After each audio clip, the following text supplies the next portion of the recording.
What's happening, folks? My name is Jon Kiper, and yes, I am running for governor of New Hampshire. And I'm here down in Manchester at the Public Access TV studio, filming another episode of the Jon Kiper Show. Welcome.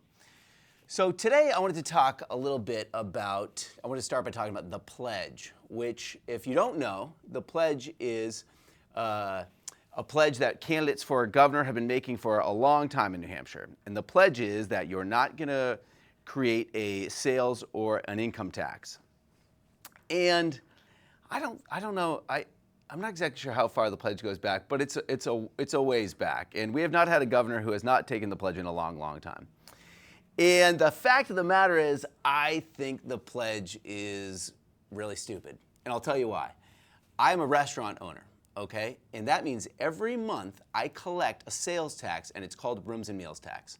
I collect it and I pay it to the state of New Hampshire, and that, my friends, is a sales tax. So it's frustrating to me when I hear a lot of politicians in New Hampshire say, oh, New Hampshire doesn't have a sales tax. We do have a sales tax. It's just applied to food. We also have sales taxes on cars and property if you're going to buy those things. So I find it kind of, frankly, a little hypocritical to say that we don't have a sales tax in New Hampshire or to say that we're not going to create one. We already have it, and it actually brings a lot of funding into the state of New Hampshire. And I think if someone's running and saying, hey, we don't have a sales tax in New Hampshire and I'm not going to create one, tell me how you're going to eliminate the sales tax that we already have and still fund the government. You cannot do it. Another part of the pledge is that we don't have an income tax. Well, the fact is, I, as a business owner, have an income tax that I have to pay. It's called business profit tax or business enterprise tax. And many people in the state of New Hampshire also have to pay this tax. So yes, we do have an income tax. I've got a friend who's a stand-up comedian, and a couple of years ago, he came into my restaurant. You might have heard of him. His name's Justin McKinney.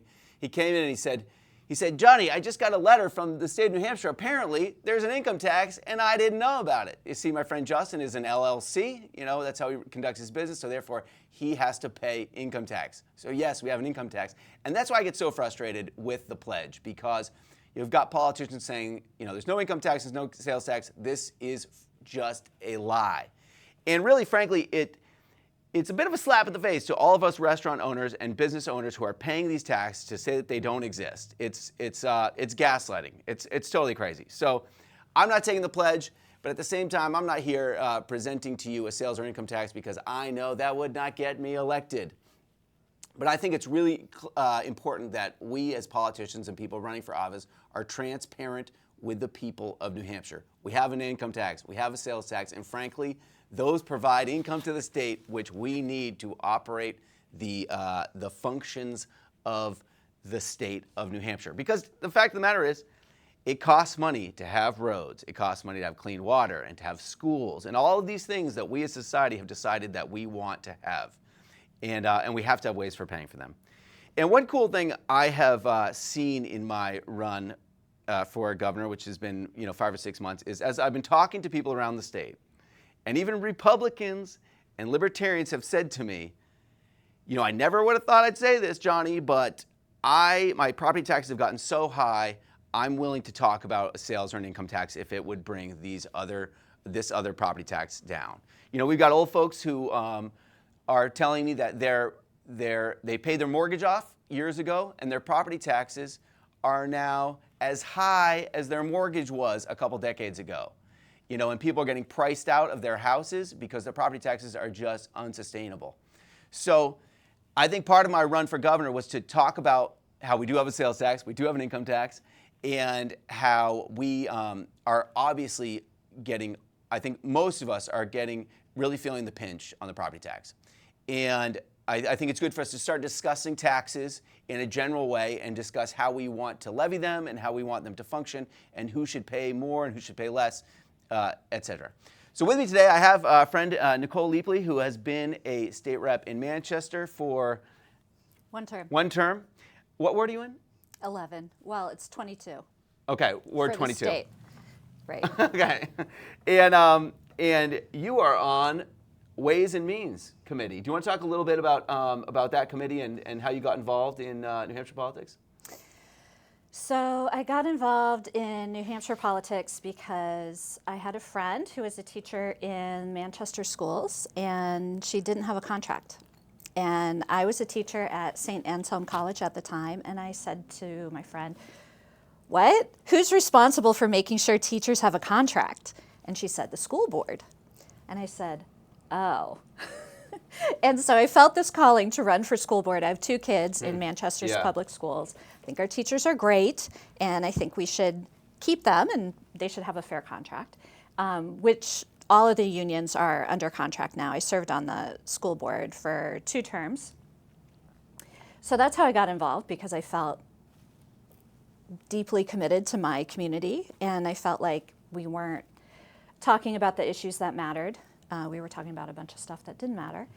And so that's how I got involved. During my 2nd term on the school board, a friend told me that the seat in the State House was empty and asked me to run. So I ran. I'm finishing up my 1st term in the House, and that's been a real learning experience. I asked actually to be on Ways and Means, which I learned from my colleagues on Ways and Means that is unusual. Most of them were let's say they had requested other committees, so it wasn't their first choice. I asked for it because I feel like the unfairness of taxation in this country and in this state is, to me, the most important issue. Yeah. So I'm really excited to be on Ways and Means. I feel like I understand a little bit more how New Hampshire taxes its citizens, and I think you hit it on the head when you said the property taxes are too damn high. I think everyone agrees with that. But there's this kind of slick thing that happens when people get elected to the State House, is they claim that they're cutting taxes, right? And they are getting reelected on that claim. And what they're not being transparent about is, sure, you're maybe paying less taxes to the Golden Dome in Concord, but you're paying more property taxes. Yes. So all of the services, many of the services that we take advantage of, are being run on the back of property taxes. And that has a bunch of, I think, negative impacts on our communities and on Granite Staters. Yeah, that's definitely one of the issues that I sort of realized in the last, 3 or 4 or 5 years, because I, like many people, I think in New Hampshire, felt like my town was being poorly fiscally managed, because every year my taxes would go up. I live in Newmarket. We don't have extravagant services. We have to buy trash bags. Our school is adequate. Recently we had to, by Department of Education, mandate, we had to fix up our school, and we did not build a new one. We did not have the money for that. We rehabbed the old one, and so it was kind of funny, because I, like many people, were like, what's going on with this town? Like, my taxes are going up every year. We don't have any money for parking, which my restaurant needs. We don't have any money for these other things yet. It keeps going up. And when I got into the town council, you look at the budget and you go, wow, every department is actually operating below the recommended levels of staffing and below the recommended levels of funding. And it was really funny. One time, one of our senators came to a town council meeting, and the chair said to the senator, we're really operating on a shoestring, but we've sort of tapped out the property tax. We really can't go up any higher. And this senator, who I will not mention, said, I thought this was really funny. They said, we'd love to help you, but there's just no money. Right. And they cracked me up. I'm like, oh yeah, totally. There's no money. Yeah, that's the problem. Right. Our state constitution says the state is supposed to fund an adequate education, not each town. Yeah. Right? And so if there's not enough money, then that's a problem that senator needs to solve. Yeah. But what they're doing is passing the buck to all the towns and then continuing to get reelected. Yeah. On that charade. Yeah, it is. Right? And I think it's probably the most divisive, or not divisive, but insidious part of our system, where they can cut taxes. And I'll talk about 2 specific ones that they cut recently. One was they cut the interest and dividends tax, which generally was paid almost exclusively by wealthy retirees. And then they recently cut rooms and meals tax, which is the tax that I talk about that I collect. Now, the funny part about the rooms and meals tax is they cut it 0.5%. So for me, in the size of my restaurant, that might equate to a couple of $1,000s per year. not enough money for me to hire somebody, and because of the way that the rooms and meals tax is, the way that I pay it, it's not really an amount of money that I would even see, Right. And it's not enough money that I lowered my prices, so it didn't really benefit me at all. But who would it benefit? If you owned 25 McDonald's, that 0.5% multiplied out by a bunch of shops, they're all doing millions of dollars in businesses, now you've just saved $10 million. But on the aggregate, it's the state losing hundreds of millions of dollars. And this is the thing that I think people really need to understand, is when politicians on the state level say, hey, we're going to cut your taxes, you got to say, okay, what services are we going to cut? Is my school going to have less teachers? Are we going to have less para-educators? Are we going to cut the fire department? Are we going to cut the police department? Are we going to have water pipes not replaced that have been there since 1890? Are we going to, this is what I love to say when people complain about taxes in Newmarket. Said when I was in council, we could tear up our roads and go with dirt roads. It would save us literally millions of dollars, but your car would probably need way more maintenance. So, we've got these trade-offs. We could not fix the lead pipes, and then our kids have, issues, and we could not fix the school, and then we don't have a properly educated population. So it's just these trade-offs is I think what we really need to start talking about as New Hampshire residents is like, what do we get for the money that we spend on taxes, and who's paying those taxes? Because a really funny thing that I did was I looked at, when I first got into running, I was really focused on the fact that our funding mechanism for our schools is regressive. People really need to understand this, which means the poorest towns in New Hampshire pay the most portion of their income towards public education, and the richest towns, in some cases, pay nothing. Right. And I'd heard this for years. My dad's been saying it to me for years, and I really want to see it. So I actually went through and made a spreadsheet and compared all of the towns that I could find the information for, and basically compared the amount they were paying towards public education versus their average income. And Newmarket was paying close to 12% of our average income towards public education taxes, whereas some very rich towns like Newcastle and Newington were paying almost nothing. Right. And the thing that drives me crazy about it is, Newmarket's a big renter town, which means we have people in our town that go and work in Newington at the mall and at the Best Buy, and we pay for these people's children to be educated, we pay for them to be educated, and yet this town, which is reaping all this benefit from this industry, is not forced to sort of help the rest of us in an equal contribution. Right, and that's how a state tax is supposed to function. Yeah. Right? Like it's supposed to be making things more fair in that way. Like the whole state benefits from educated people. Yeah. We can't function without an educated workforce, right? So it would be fair to redistribute that and make sure that everyone is contributing to that benefit. Yeah. Because like you said, the workers in that town aren't being educated in that town. Yeah. So they're getting something for free, which isn't fair.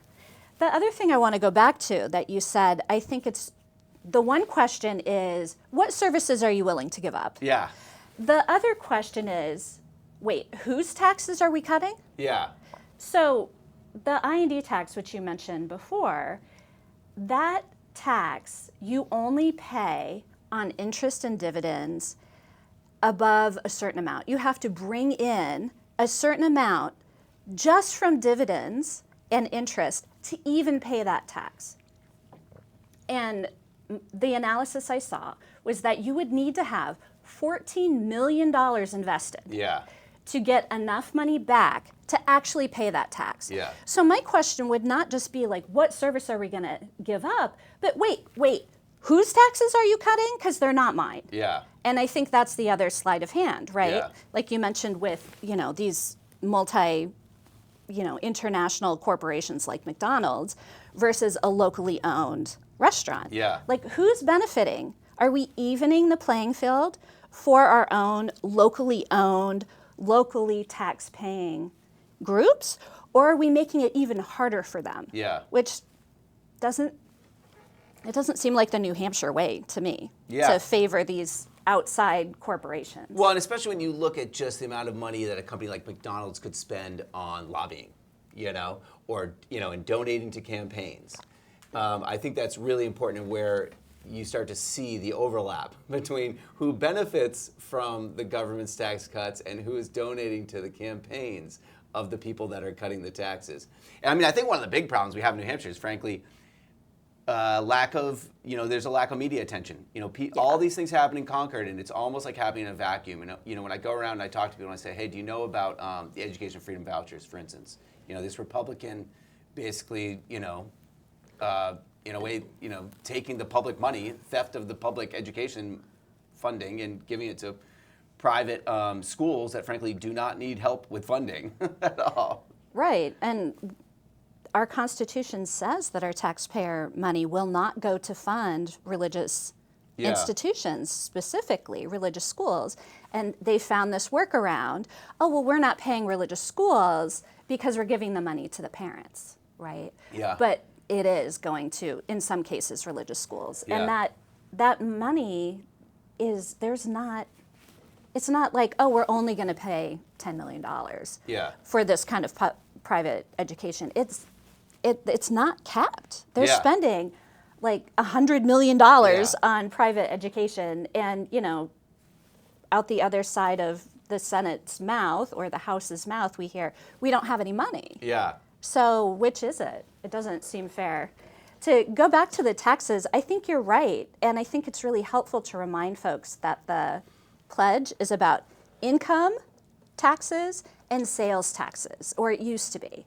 And I think that there's been some sliding on that. Right now it's any taxes. Yeah. Right? Like, we're not going to have any taxes, which is just not realistic, right? So what taxes would people be willing to pay? Yeah. Or what would feel fair?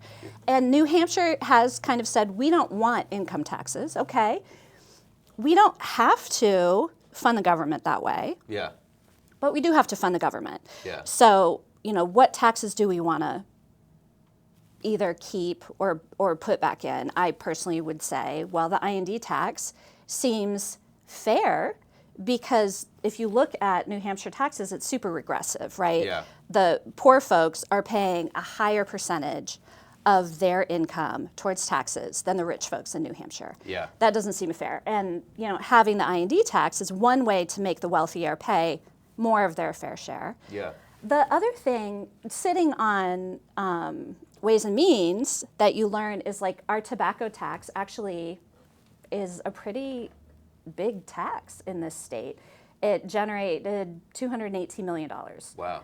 So the funny thing I learned about the tobacco tax is, we're New Hampshire, so we always look and want to be competitive with what anybody else is charging for taxes on alcohol or tobacco or whatever. So when it comes to cigarettes, old-fashioned cigarettes like, kids used to smoke when I was a kid. Yeah. We tax those at a certain rate. And if you vape, you actually pay a fraction as much in taxes. So one thing we could do is say, well, gee, it doesn't really matter if you're smoking, old-fashioned Marlboros or vaping. You should pay the same amount of taxes both ways. Yeah. And it seems like a lot more people vape nowadays. Yeah, definitely. So just like making that across the board the same, Yeah. you could, I'm sure, at least double Yeah. that And I mean, tax. that in itself is probably largely a tax on the poor. I mean, I think generally tobacco use is generally lower income people as well, And I think the same is true for lottery tickets. It's generally Yes. You don't see a lot of rich people buying lottery tickets. Yeah, I think that's a good argument that those tend to be regressive taxes. What's the general conversation happening at the State House about how we should deal with the education funding, specifically Rand and Conville 2 versus State of New Hampshire, which if you did not know, there's basically a group of people that sued the state of New Hampshire and said, hey, the way that we fund schools is regressive and it's a violation of the Constitution. And the judge said, yes, you're right, this is a violation, and the state needs to more or less almost double the amount. Right now they put in $4,000, it needs to be closer to $8,000. And the legislature has really not, to my knowledge, come up with any plan for doing that. Is there any backroom conversations or like any anything you could shed light on that? Yeah, so I think there's two answers. The first is that there is a large contingent of folks who want to destroy our public schools. Yeah. And so are quite happy not to fund them. Yeah. And it doesn't matter if, if one side of the state is suing the other side of the state because we're not following the Constitution, right? Yeah. These are people who don't care Yeah. what the New Hampshire Constitution says. So I think, we're very closely split in the House. I would say there is an important number of people who don't care, who are happy to send money to families to homeschool their kids. And a judge probably can't really sit down and say, you must write a law to, because if he did it, they would have done it. It's been 30 years. Right, they've been having this the judge has said that, Yeah, right? right, yeah. And they haven't done it. So I think, I'm an idealist, when I took an oath to the Constitution. Yeah, So we're morally and legally obligated yeah, to consider that governing document, right? And so when reps and senators aren't following the Constitution, seems like the remedy is, the other branch of government says, hey, we all have this governing document. Yeah. You have to govern according to our governing document. yeah, And if they're not going to do that, then we have to figure out who our reps are and vote them out. yeah. Right? There is, to go back to your question, what is the plan? There was a commission that sometimes commissions don't come up with anything helpful, right? But there was a commission, I think it was 2 years ago, that laid out a plan for funding schools in New Hampshire. And it did recognize that funding was inadequate. It recognized that learning outcomes are not where we want them to be. Yeah. And it paired the two, I think, in a thoughtful way, not in a punitive way, because obviously if kids aren't living up to the outcomes we want, that's generally speaking not the kids' fault. Yes. Right? Yeah. We need to invest more somewhere. Yeah. Whether that's in teaching, whether it's in time. But there is a document that we can pull. Yeah. And there are a number of people who sit in education who have been pushing us to move in that direction. And I think one of the biggest wins for me, this budget was really tough, but it passed both houses. I think it was a record, bipartisan effort to pass this budget. There were a bunch of things in there I didn't like. One of the things in there that I did like is that it did start to address some of the inadequacy and inequity in school funding. So it gave a little bit more funding to high-need school districts. Yeah. So there's obviously some awareness and some agreement that we're not there, and some willingness to take baby steps. But as New Hampshire history and judicial opinion shows, is it's inadequate, and we need to address it. And we're one of the wealthiest states in the nation. The fact that we have these inequitable school outcomes is just not okay. Yeah. I think also it comes down a lot to the fact that we don't pay the state reps. So if you think about this, for those of you who don't think about this, in New Hampshire, our reps and our senators get paid $100 a year. As such, 80% of them are rich or retired. It's very hard for a lot of working class people to do it. And we're the only state in the entire country that does not pay its state reps or its senators. And as a result, you have a lot of retired folks who do not have kids in the public school system. You have a lot of rich people who are sending their kids to private school. And you have a lot of radical libertarians who do not even believe in school, who are able to get elected because no one can afford to run against them. And and I really think that's, at the core of New Hampshire's kind of issues. And it's a really cheap solution. $500 a week during session would be less than $5 million for the state reps. It's not really a lot of money when you look at the bigger picture, and particularly how much Republicans are willing to spend to send children to private school, on the state dime. I mean, comparatively, it's such a small amount of money. So, let me give you to give folks just a micro example of what it looks like. So I sit on Ways and Means, which is arguably, I'll say, the second or third most important committee. Right? I'm a freshman. Usually first years don't get put on such important committees. But like I said, it's a commitment. It's a lot to ask volunteers, right, to show up and to do this work. I am the second youngest person. I'm going to turn 50 next month. So everybody else on that committee, except for me, is older than 50. And Yeah. I would say I'm the second youngest by, I would say 20 years. Wow. Yeah. So everybody else on that committee has a very different life experience than a 30-year-old who has 3 kids in school Yeah. and lives in Manchester. And they probably do the whole, in my day, you had a little bit of chalk and you had a little writing thing, and we walked 10 miles in the snow. What do you guys need buses for? You. Exactly. Exactly. I wish I were joking too, but I've Right. heard conversations, this sort of thing happening where just a lot of, it's not really their fault. It's just if you don't have any kids in the school or you're not around people that do, you just Right. get so disconnected from these issues that it's not even real, and it's really easy to just not fund it. Right. And there are people on that committee who've been serving, since they were my age. Wow. For 30 years, and they have this wealth of knowledge, and I'm very happy they're there. On the other side, we need people who represent us. Diverse. It's how Right? democracy works. Diverse representation of the people, and that's really, I think, the core of the issue. In so many things, not just this, but in so many other aspects of New Hampshire politics, it really comes down to who is in Concord. I see these, Democratic county groups and town groups trying to get people to run, and it's just Right. like pulling teeth. And I feel so bad for these people who are given this job, because it's just, who can physically do the job? Right. It's like a very small group of people that, your schedule has to be just perfect. You have to have a lot of flexibility. Right. So we got a minute left. I thank you so much for coming down. This has been really fun. I hope everyone that's watching has learned a little bit about New Hampshire and how we fund the state. And I hope that we can all continue to talk about this in our communities and just say, hey, is this fair the way we're doing it, and how can we make it more fair, and what does the future hold? And hopefully we come up with some good ideas and we move in a direction of more greater equity and greater accountability, really, for our elected officials. And hey, thanks guys. Thanks for watching.